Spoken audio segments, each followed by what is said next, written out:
But stand up for 2 seconds and stretch your legs. I know those seats are hard.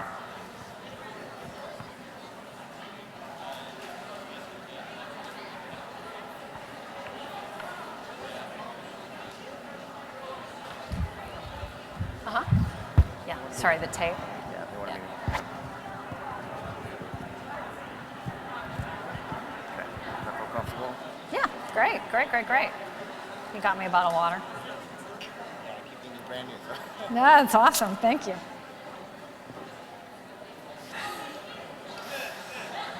Okay, you ready, everybody?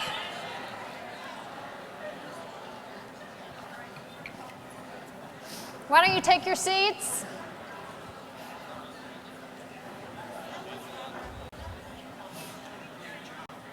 Thank you. All right, is he ready? Can you guys see him over there? Yes? All right, please join me in welcoming Governor Chris Christie.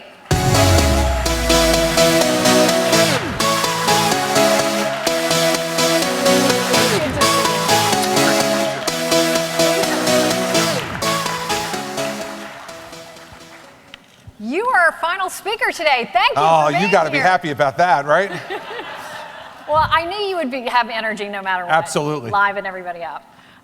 Thank you for joining us today. My pleasure. It's an important issue. We're so happy to have you here. And I'm going to ask you to start kind of the same way everyone else has, by defining the problem. And I think New Jersey is an interesting case because overall, you have some of the highest test scores in the country, but you also have one of the largest achievement gaps in the country, where your poor kids are way behind the more affluent kids. How are you dealing with it? What are the biggest challenges you think that New Jersey is facing in terms of education? Well, the biggest challenge that we face is that we don't have cooperative members of the educational establishment. I mean, we know what the problems are. The most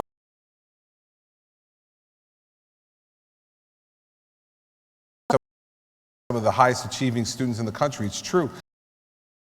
Of the top 5 best high schools in America, 4 of the top 5 are in New Jersey for test scores, for preparation for college. We know how to fix this, but we're not doing it. We're not doing it because the unions and the educational establishment, not only in New Jersey but across the country, know that fixes to that take apart the monopoly they have on education. And a fundamental fight in this country as to who's going to run education in this country, parents or unions.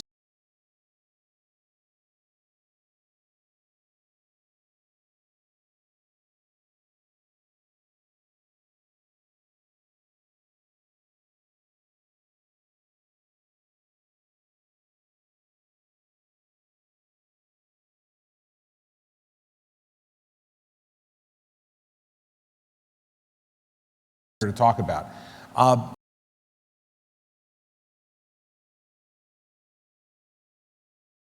Closed failing public schools. Office. We reduced the number of teachers that are there, and what we're saying to kids are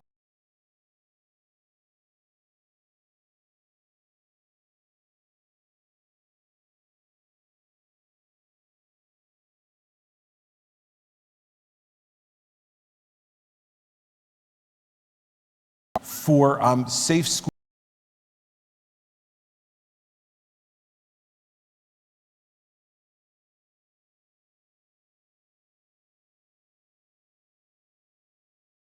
And invigorated officers was on the routes that kids took to school, so that kids could walk to school and parents feel like kids could walk to school and be safe in Camden. That helps to raise hope too. You know, it's funny, we were just talking about this because in education reform, sometimes we get so caught up in the other stuff that we don't mention the number one thing that parents are concerned about when they think about school is safety. Absolutely.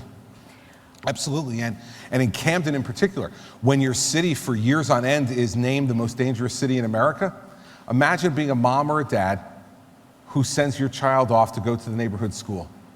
You live in constant fear that they won't even get there, let alone what might happen to them once they get there. So our ability to work, and this has been a bipartisan thing, Campbell, we have an African-American Democratic woman as mayor of Camden, working with a conservative Republican governor in Trenton, to fire police forces, to change the education system. They volunteered to have the state take over their education system because it was failing so badly, because they knew I would make the kind of changes that needed to be made, the tough decisions that needed to be made that folks in the local sphere might not be able to make. So Camden is a real exciting story, not only because of what we've done already, but the possibilities are limitless. Last piece, we probably have what I think is one of the brightest, most ambitious young superintendents in Payman Rahanafard, who is an Iranian immigrant who came here. His parents brought him here as a young child. He didn't speak English. His parents had no money.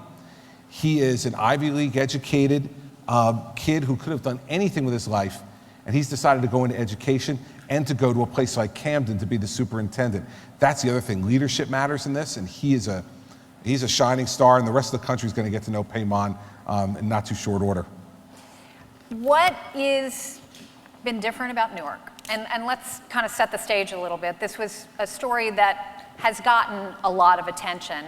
You joined with Senator Cory Booker, who was then mayor at the time. Mark Zuckerberg came in and pledged $100 million, if you could match the money, to fix Newark schools. And there are a lot of disputed narratives around what's really happened there, but there hasn't been perhaps as much progress, or maybe you think there has. I want to hear your side of the story. And what do you say to parents who are in Newark who are still have kids stuck in those failing schools? Well, first off, a few things. The story in Newark has really been good. And let's start off with Mark Zuckerberg and his $100 million contribution. Mary Pat and I were integral in raising the money to match it, and it was fully matched. And that money has gone to great purpose in terms of getting merit pay for teachers, getting rid of teachers who didn't belong there, and using some of that money to pay off teachers to leave. That's how crazy the system is, Campbell. We got to pay these people to leave when they're ineffective in that system. But what it also led to was we negotiated one of the real groundbreaking teaching contracts in the country there, myself and Randy Weingarten, who I understand Governor Bush said this morning he couldn't work with. Well, I did. Now, I don't like working with her, but I did. And we negotiated a merit pay-based system in Newark, where now teachers are paid almost exclusively on merit, and that was agreed to by the AFT in Newark. You see, you can't just walk away from working with these folks. I fight with Randy Weingarten, and she, I think just 2 weeks ago, called on me to resign as governor, right? So it's not like I'm, her favorite guy in the world. But the fact is, what Governor Bush talked about is admitting to failure. But I can't work with Randy Weingarten. You have to work. I don't have a choice. I don't get to pick who the president of the AFT is. If I could, it wouldn't be Randy Weingarten, but the fact is I can't. And so in Newark, we now have a merit-based pay system in place, voluntarily, not imposed by anybody, voluntarily. Last thing I'll say about Newark is this. Cammie Anderson was the superintendent for a number of years, and she had one of the most difficult jobs in America because unlike Camden, where we had a supportive political structure, the political structure in Newark, controlled by unions, fought her every step of the way. And the changes that Cammie made, the closing of schools that needed to be closed, increasing the charter enrollment that we have, has led to increased test scores across the board in Newark. So do we have more work to do? Absolutely. And Chris Cerf, who used to be my education commissioner, has now taken over as the superintendent in Newark. He's going to finish the job, and I hope we get to ultimately local control. So those frustrated parents can control their school system then, and then we'll see how they do with it. So I want to go back to the union piece, because you say we've got to be able to work with the unions. I heard you say the other day in response to a question about who needed a punch in the face, and you said the teachers union. Yeah, they You could do. punch anyone in the face. Yeah. Do you believe that you have to work with the teachers unions, or would you rather see the teachers unions go away? There's a case going before the Supreme Court about whether teachers have to pay union dues. That could be... now, Campbell, you're talking about nirvana, Come on, if the Supreme Court were to rule that they couldn't make dues mandatory, then teachers' unions will, in large measure, go away, and that would be a good thing for education in this country, no doubt. But let us assume, for the sake of this argument, that we're dealing with the state of the law as it is now. Well, then, I have no problem with saying that the teachers' unions deserve a political punch in the face, because they do, because that's what they do to us in public office. You know this. You live in New York. I mean, you've seen... just in the years between when I was elected and running for re-election, not during the campaigns, the teachers union in New Jersey spent $20 million in negative advertising against me. In the time when I was just operating in office, not running. They're punching us all the time. My point that I was making in that interview with Jake was they deserve it back, and the American public needs to do that. Now, as an elected official, though, I still have the obligation to work with them. I don't think those two are mutually exclusive. The only way they're going to negotiate with us is if they respect us. And the only way they respect us is if we don't get pushed around by them anymore. And that's what we have to do. You can do both. And that's why, I disagree with Governor Bush. If I'm president of the United States and Randy Weingarten's still the president of the AFT, she probably should be fired because they've already endorsed Hillary Clinton. So if I win, she should probably go anyway. But let's say she stays. If she stays, then you can bet I'm going to try to work with her. And here's what she's going to know. She's dealt with me before. It won't be easy, but I'll be fair. And so abandoning the idea of working this problem isn't what an elected official does. But they got to know that there's principles, and my principles are parents deserve more choice, and kids' priorities should be placed ahead of the comfort of adults. So what have, aside from the teachers' unions, been the barriers you face? Because I know you're a Republican governor in a very blue state. It's not an ideal political environment. No, ma'am. Other people who've tried to push choice programs through, or a voucher program that I know you tried to do legislatively that didn't work. What's your biggest problem? Well, the biggest problem with all that, I'm sorry to go back to the unions, is the unions, because the unions buy the legislature. Lock, stock, and barrel, they buy them. And then they block any opportunities for legislative reform. Now, we have other problems too. We need parents to be more involved. Parents have to be more involved in their children's education. We're not going to have success in this country if parents aren't deeply involved in not only what are their children learning, but encouraging their children to love learning and being a part of that. That's an enormous part of the problem, and that's whether you're in an affluent district or in a very poor district, that's a problem. Also, Campbell, the other thing that we need to do, which we need cooperation from teachers to do, I believe, is we have to have a longer school day and a longer school year. This school year started because of the agrarian calendar. I don't know about you, my kids this summer were not out tilling the fields when they got left out of school, right? I mean, that's not what happened anymore. They're at camps, they're doing everything. That's great for them, but the fact is that we're falling behind the rest of the world. And we need to spend more time in the classroom, every day more time, and during the year more time. That's another barrier, I think. The third thing is we need to personalize education much more. We should be using the technology we have to personalize education for children's particular challenges, whether those are learning disabilities, which many children confront now, everything from dyslexia and ADD to more profound problems. And then also to be able to look at, in their environment, what's lacking, and try to fill those gaps. We can do this because every kid should have an iPad, I think, in this country. Rather than, you see your kids lugging around these backpacks with all these books. I don't know how my kids carry them. And these books are often outdated. And yet, if we had everyone having iPads and use that technology, and electronically those things could be updated, and we could personalize those things to help to try to draw more out of our children. Those are all things that are possible, and it's not a lack of money. Gosh, we spend more money than anybody in the world on education.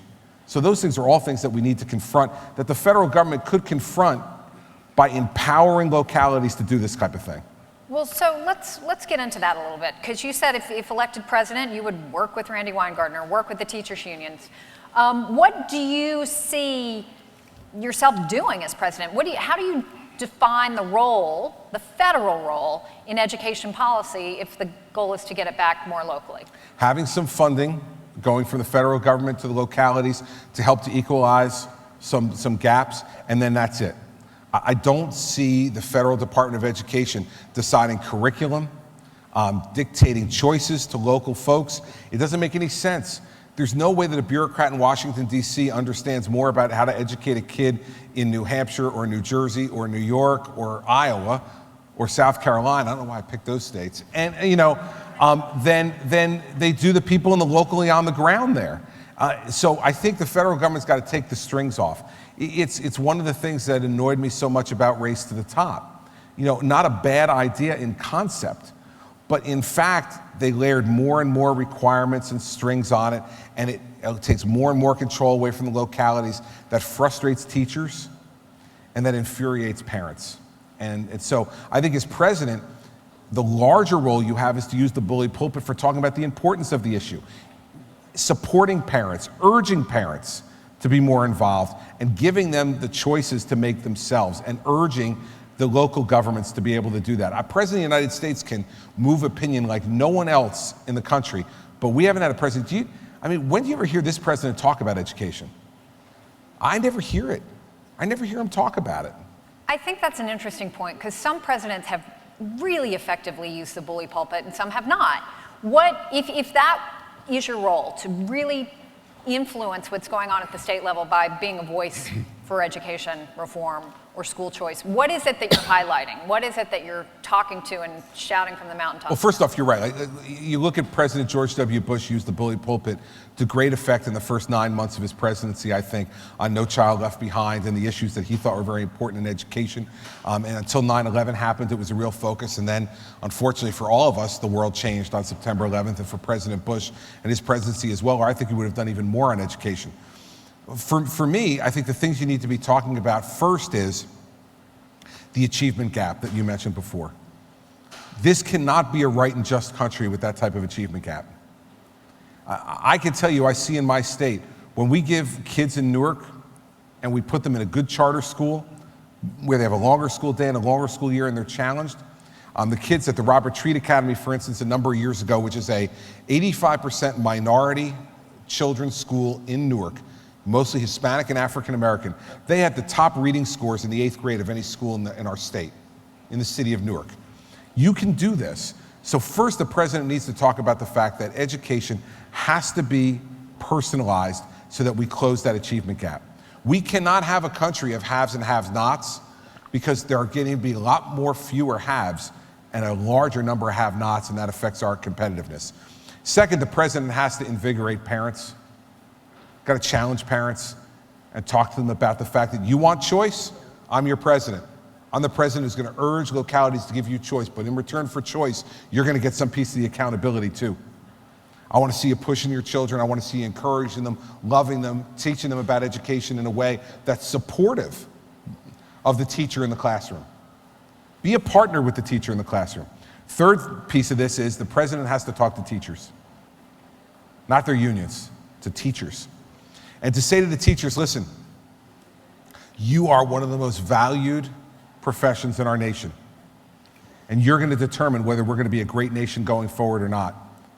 And I want to pay you based upon your achievement. I want to pay you more if you achieve great things in the classroom. And I'm going to hold you accountable too.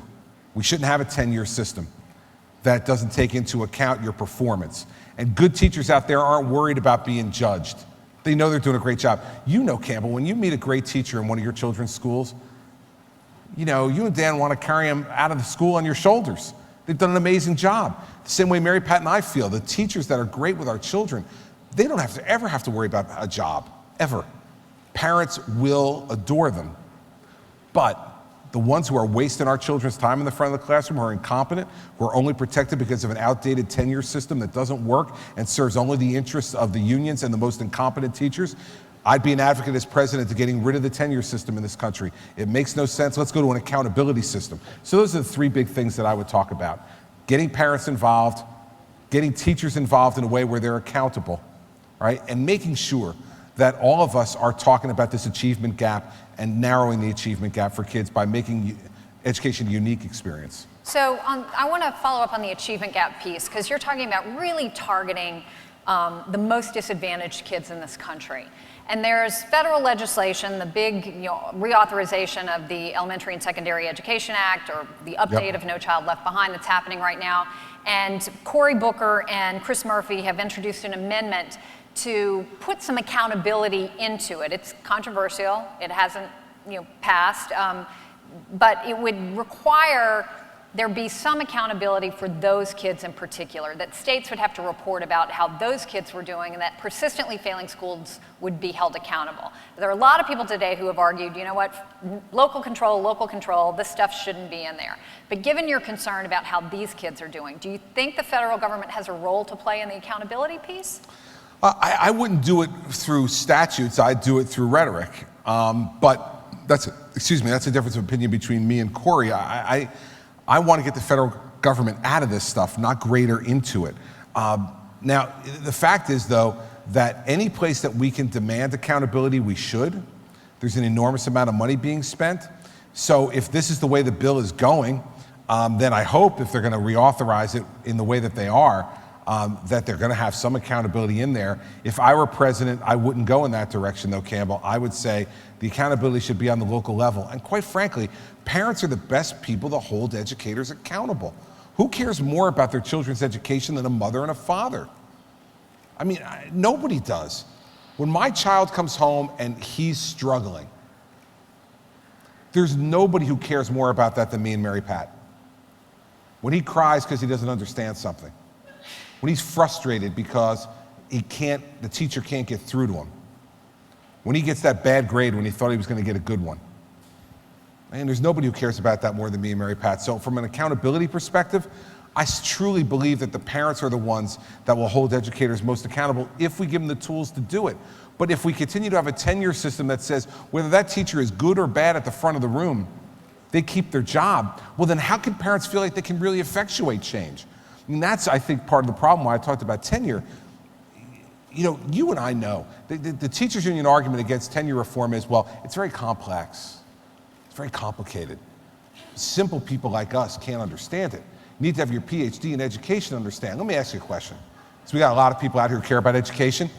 When you go to back to school night, is there ever a doubt in your mind within 10 minutes of getting in that classroom whether that's a good teacher or a bad teacher?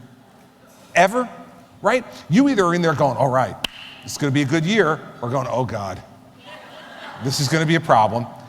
You do not need a PhD in education to understand this. Well, heck, if we can figure it out in 10 minutes, then why can't we have a tenure system that holds that teacher to account and has parents understanding that they can have an impact on that too? So that's why I'm for local control of this, Campbell. And this bill's going to get passed anyway, then hopefully they'll have some accountability in it. And with this president, I'm sure he'd sign it because I'm sure the teachers union has put their stamp of approval on it.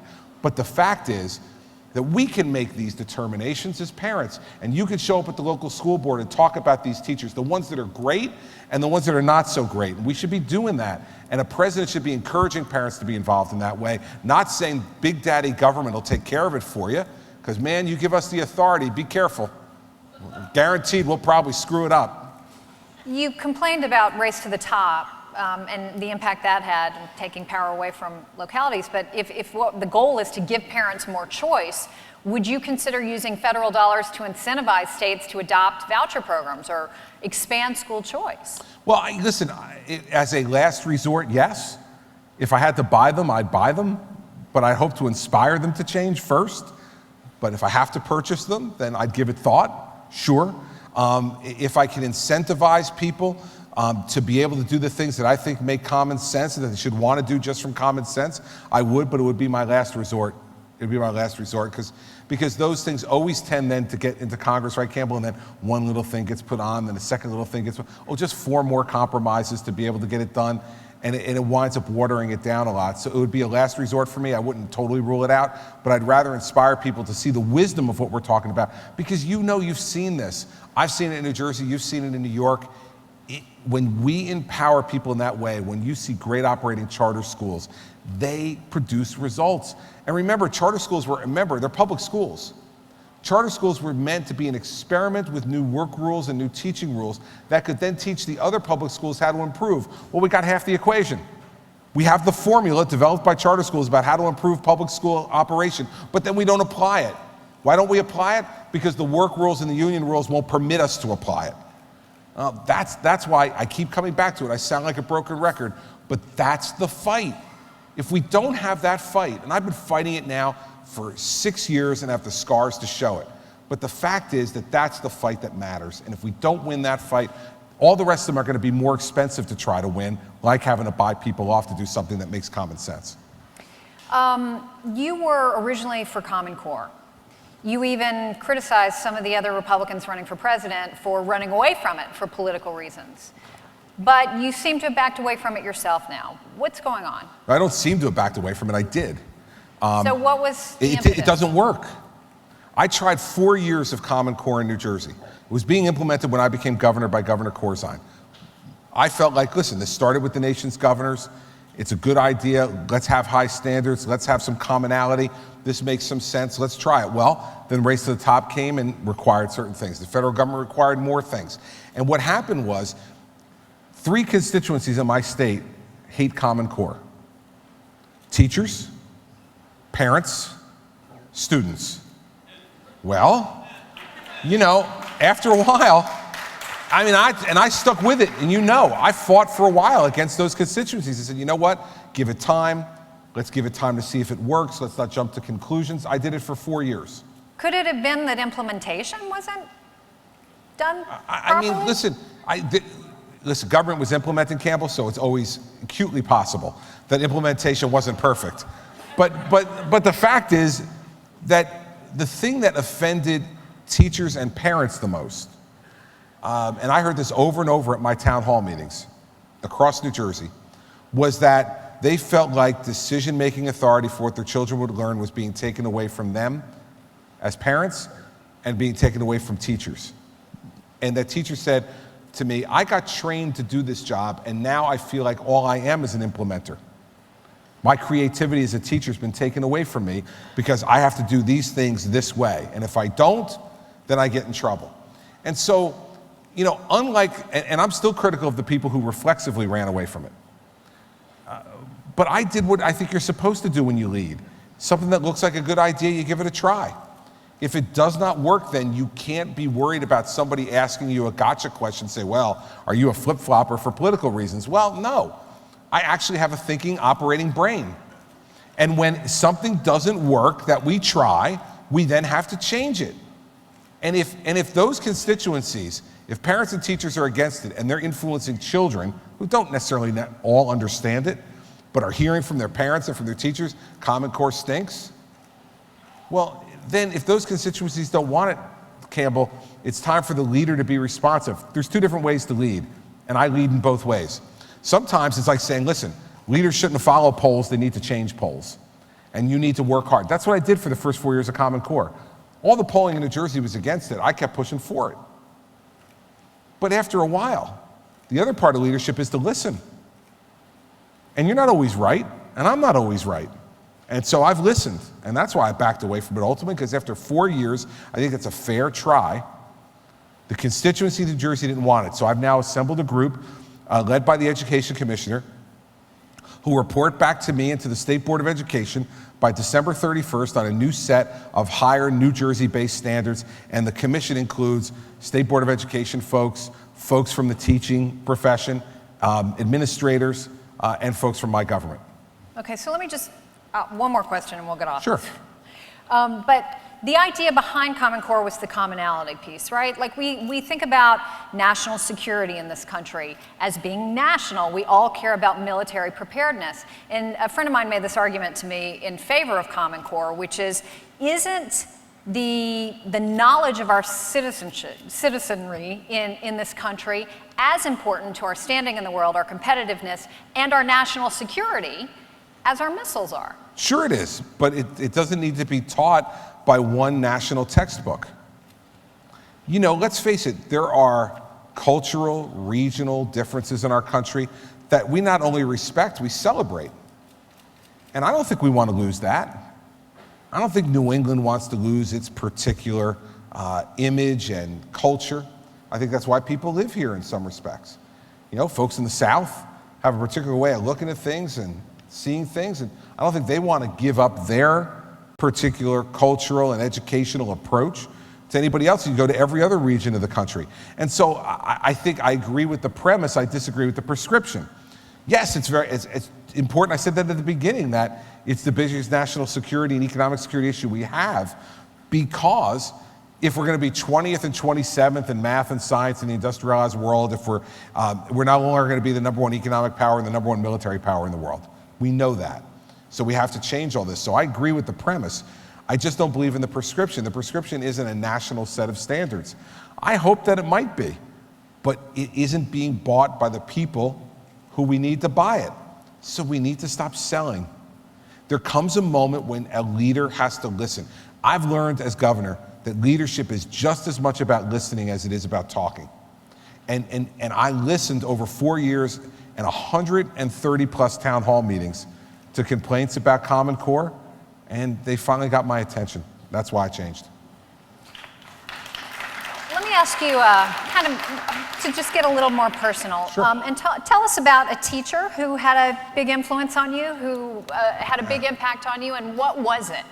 What was it about that teacher that was so powerful? My 5th grade teacher, Ruth Manishin. Now, Mrs. Manishin was the 5th grade teacher at the Squiretown School in Livingston, New Jersey, and in walked imagine this, a 5th grade Chris Christie who had gotten nothing but A's from kindergarten to 4th grade. Imagine what a handful I was. And I walked in and I gave my first essay to her in the first week of school. And I got the essay back and it was a C.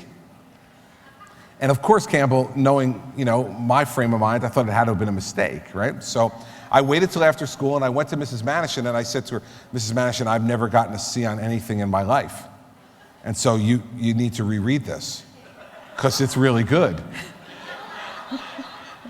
And she took the paper and looked at it, and then it was red pen all over it. She handed it back to me. I said, Mr. Christie, I know that you believe you're an A student, but you want to be an A student in this classroom, you're going to have to stop talking and start working. And I'll tell you something, she taught me how to write. And I knew that if I wanted to be an A student, which I did, that I was going to have to toe the line with Mrs. Manishin. She was tough, but she was really smart. And I'll tell you the last piece on Mrs. Manishin. After I was elected governor, after I left Livingston High School, I never saw Mrs. Manishin again. So I graduated in 1980.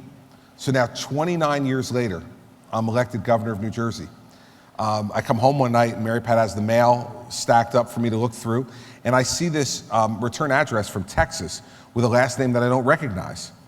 And I open the letter and I start to read it, and it says, Dear Governor-elect Christie, I wonder if this is the same dark-haired young boy who walked into my classroom and told me he was an A student when he gave me a C paper.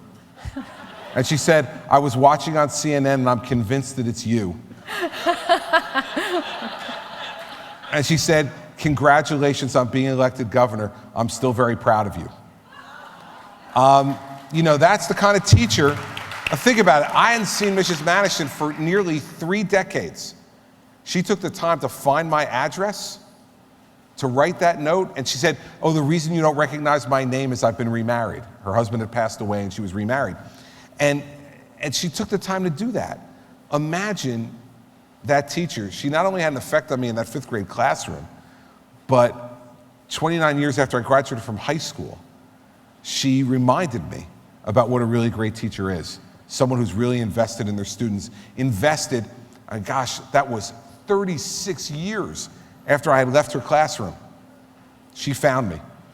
So how do we elevate the teaching profession in this country? What do we do to attract the best and the brightest and make teachers feel valued so that you get more teachers like that? You reward greatness like you do in every other profession in this country. How do we attract great people to achieve great things throughout this country, no matter what profession you want to talk about? We honor and we reward greatness. And in those professions, we do not reward mediocrity and we do not countenance failure. And so that's what we need to do in teaching. The tenure system countenances mediocrity and failure. And it does nothing to reward excellence. You get the same step up every year, whether you're an excellent teacher or a lousy one. What would incentivize someone other than a kind and giving heart to be able to go into that profession? Now, luckily for us, we have a lot of kind and giving hearts in this country and teachers who go into that profession. But if we were able to start rewarding them and letting them know that because they know their colleague next door who's not putting in the work, who's not producing the results, who's checked out already, who retired 10 years before they left the classroom, and how are they supposed to feel when they're working hard, doing the extra time, putting in the extra effort, caring, to watch somebody next door getting paid the same as they're getting paid and being treated in the same way they're being treated? We have to reward this. This is not hard. We have the prescription for this. But somehow we've allowed the unions in this country to talk us into the fact that teaching should not be a meritocracy. Why not? Everything else is. If If you're the best plumber in the world, you do really well, right? And you know, imagine, right, all of you out here, you find a good plumber who treats you fairly, who comes when you call, and who charges you fairly. Man, let me tell you something. That guy's on your Christmas card list every year. You're calling him, treating him nice, because man, isn't that great? And it doesn't matter what profession it is, whether it's mine, whether it's yours, or what. And so I think the way you elevate this is to say, we're no longer going to treat you differently. We're going to treat you the same as everybody else gets treated in this country. In every other profession. You're great, you're going to be rewarded, you're going to be paid that way. Listen, you know this, Campbell. This education system in America is awash in money. This is not a money problem. Because every time they ask us as taxpayers for money, we give them more. Because what do we care about more than our kids' education? They convince us, give us more money, it'll be better. This is not about money. We can pay good teachers more. But the way we do it, in part, get rid of the lousy teachers. Tell them, you know what? Good try. Let's get you to another profession where you might be successful. Because in this one, you're not. And our kids pay the price for that. Our kids pay the price. You think about how, and you've touched on this too, our agrarian system of education, but our lives, technology has changed our lives in so many ways over the last century, and it hasn't really impacted or disrupted education the way it has other aspects of our lives. Take us forward 5, 10 years and talk about what education begins to look like. You've probably visited innovative schools that are experimenting with stuff. What do you like? What's interesting? Well, listen, as I said off the top, every kid in America should be carrying one thing in their hand every day, an iPad, that's it. That's what they should be carrying. You know, have paper and pencil and bins at the classroom for those kind of things, but every kid should have an iPad so they have the most updated textbooks, the most updated information, and the type of programs that can allow them to take the most out of them from a teaching perspective. Secondly, let's get rid of the blackboard. And let's get smart boards in every classroom where they can use that technology. The teacher can put that technology up on the board, can use it, the child can use it, they can interact with each other and with the computer systems and all the rest that are going around so that they feel it, because that's the way our children, we have children of similar ages, that's the way they operate now. My children, none of my children are computer illiterate. Our 12-year-old daughter this summer went to computer coding camp. I mean, I gotta tell you, they sent me to computer coding camp. It'd be a short week, a really short week. But our kids, they live on smartphones and tablets, so I think the technology is part of it.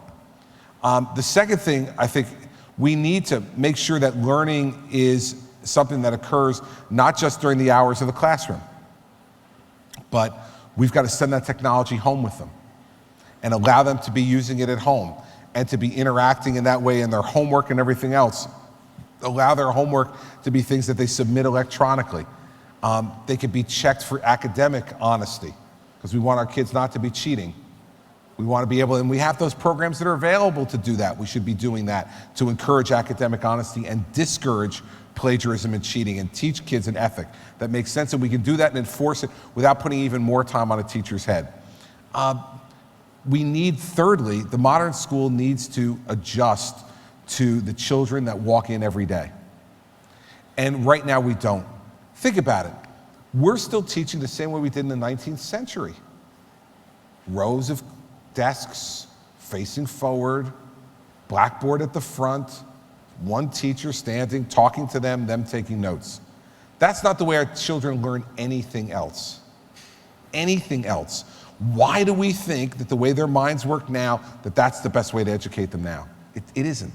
So I think the modern school has to embrace technology, and let's be honest, what's gonna happen? Guess who else has to embrace technology? The teachers. Why isn't it happening now? If you don't have to learn something new, life is easier.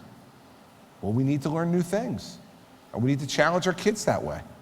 And I don't know why we wouldn't expect, in fact, demand that from an education system that we're paying so much money for. Think about this in New Jersey. The average spend by the state for K-12 education is $17,700 per pupil per year. Average in New Jersey. There's not a problem with money here. We could do all these things with the budgets we have now if we hold teachers to accountability and those administrators to managing those budgets in an accountable way. On much more of, I guess, a macro level, look into the future. How does presenting parents with more options of different kinds of schooling, be it a virtual school, a charter school, vouchers to go to any private school they want, are you hopeful that we could just expand the whole system and the horizon of what's available out there? Is that realistic that it might happen soon? I mean, it feels like such a revolution in education that might be available, given the fights that sometimes we get mired in right now. Do you know what I mean? Yeah, well, how about this? Think about the fact that how many years ago was it that nobody in this country had a cell phone? Wasn't that long ago? Now, you can't find a person who isn't walking around with something that fits in a pocket this big, that has access for them to everything in the world. You can find out, I mean, we were in the car driving back from the Jersey Shore last weekend, and there was some argument in the car amongst our children about a particular baseball player. Well, the first thing that happened, it wasn't like they didn't say like they used to, so Dad, they all grabbed their phones and they were racing to Google who would find out the statistic they were arguing about faster so they could prove they were right or the other guy was wrong. That's a revolution, right? That's a revolution that happened like this. The reason the education revolution isn't happening and the reason that the technology revolution did happen, nobody was trying to stop the technology revolution. Nobody went to Mark Zuckerberg and said to him, you know what, this Facebook thing sounds like a good idea, but you know what, we have studies that show that this type of thing will be harmful and won't be helpful at all to be able to socially network with people all around the world. So please stop it. In fact, if you won't stop it, we're going to spend tens or hundreds of millions of dollars in advertising against Facebook to make sure that it doesn't succeed. And if that doesn't work, we're going to buy members of Congress and members of state legislatures to pass laws to make it harder for Facebook not to succeed. Imagine if that had happened. We wouldn't have it. That's what happens in education. You want to know why we haven't had a revolution? Because the guards at the gate are better armed than the revolutionaries are. So let's arm the revolutionaries. You want to have a revolution in education, Campbell? We could have a revolution in education in this country in 5 years. Arm the revolutionaries and disarm the palace guard. How do you arm the revolutionaries? You arm the revolutionaries in two ways. First, you got to give them hope. And the way, because every revolutionary in the back of their mind thinks we're going to succeed. That's what keeps them pushing. Right now, they look at the palace guard and they say, we're never going to beat them. They beat us every time. Every time. And that's from great revolutionaries, right, that are succeeding right now. You know, look at Eva Moskowitz. I mean, I just spoke to Eva, back in July. She's having a hard time. She's really having a hard time with this new liberal crazy mayor in New York City. Just Eva Moskowitz runs Success Charter School Network in New York City. I'm sorry about that. We're talking New York, New Jersey shorthand here. But, we've now got a mayor in New York City who is trying to turn back 20 years of educational progress that's happened in New York City because he's beholden to the teachers union. So the first way you arm the revolutionaries is to give them hope, and you give them hope by saying, you know what, we're going to level the playing field with the palace guard. The second way you arm the revolutionaries is for our leaders in this country to stand up and say, we're with you. We're with you. We believe you're right. We've had this wrong. And that's what we need to do. And I don't understand, why people don't understand this. I sat at the Allen and Company conference, which is a collection of, some of the biggest billionaires and multi-billionaires in the world, who every year have an education reform panel. And I've been there 5 years now. And last year, I stood up during it and said, I'm so tired of hearing this. Like they want another white paper, another study to prove everything. I said, you know what you people need to do? With 1/100th of the net worth in this place, you could fix this problem. Fund candidates for public office who support parental choice, who oppose union domination of education in this country, and you could fix this thing in 2 election cycles. In 4 years, it could be fixed. Instead, they want to keep funding more white papers and more studies to prove what we already know, which is we have the solution to this problem, but we don't have the guts to challenge these unions. We don't have the guts. That's the way you do it. And that's what I've been doing. That's what, you know, you've watched. I've been banging my head against this wall for 6 years. But I'm going to keep banging my head against this wall because you know what? Mary Pat and I have the ability to be able to send our children to parochial school because that's what we've chosen to do. It shouldn't be just for me. It shouldn't be just for Mary Pat and for our children. If that's what you choose to do for your child and you don't have the economic wherewithal, well, heck, you're paying enough in taxes to be able to have that wherewithal. We should be empowering you to make those choices and not make the comfort of adults more valuable than the potential of our children. That's the way we do it. Governor Chris Christie, ladies and gentlemen. Thank you so much. Thanks for having me. Great to see you. You know, That was good.